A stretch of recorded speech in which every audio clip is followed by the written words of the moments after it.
നമസ്കാരം. മലയാളി വാർത്ത പ്ലസിലേക്ക് സ്വാഗതം.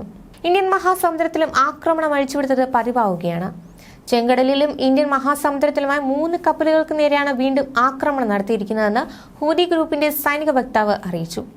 ഇന്ത്യൻ മഹാസമുദ്രത്തിലെ അമേരിക്കൻ കപ്പലായ ലറേഗോ ഡെസേർട്ട് ലക്ഷ്യമിട്ടായിരുന്നു ആദ്യത്തെ ആക്രമണമെങ്കിൽ രണ്ടാമത്തത് ഇസ്രയേൽ കപ്പലായ MSC മെച്ചേലെ ലക്ഷ്യം വെച്ചായിരുന്നു.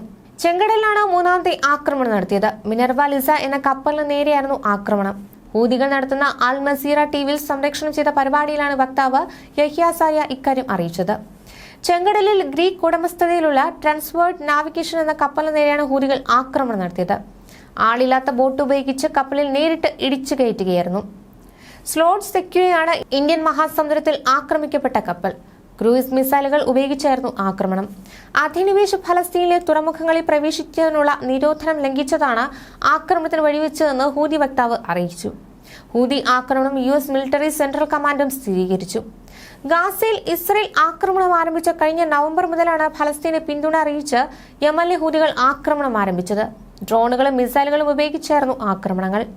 ഇതിനു മറുപടിയായി US ബ്രിട്ടീഷ് നാവിക സഖ്യം ജനുവരി മുതൽ യമനിലെ ഹൂതി ലക്ഷ്യങ്ങൾക്കെതിരെ വ്യോമാക്രമണവും മിസൈൽ ആക്രമണങ്ങൾ നടത്തിയിരുന്നു.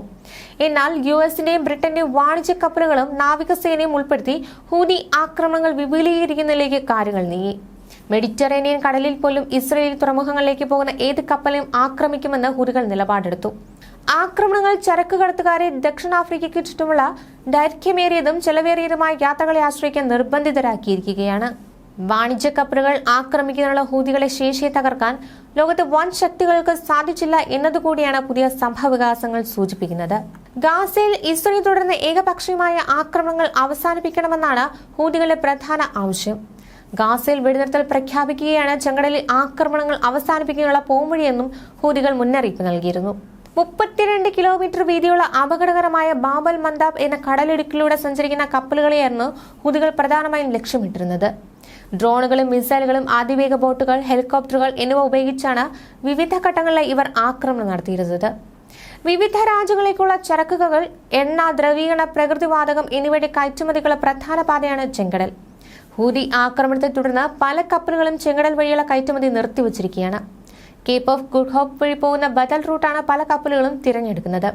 എന്നാൽ ഈ പാതയിൽ സഞ്ചരിക്കാൻ യാത്രാ ചെലവും ദൈർഘ്യവും കൂടുതലാണ്.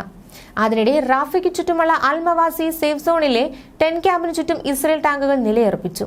ഒക്ടോബർ 7 മുതൽ ഗാസയ്ക്കെതിരായ ഇസ്രയേൽ യുദ്ധത്തിൽ കുറഞ്ഞത് 37,598 പേർ കൊല്ലപ്പെടുകയും 86,302 പേർക്ക് പരിക്കേൽക്കുകയും ചെയ്തിട്ടുണ്ട്.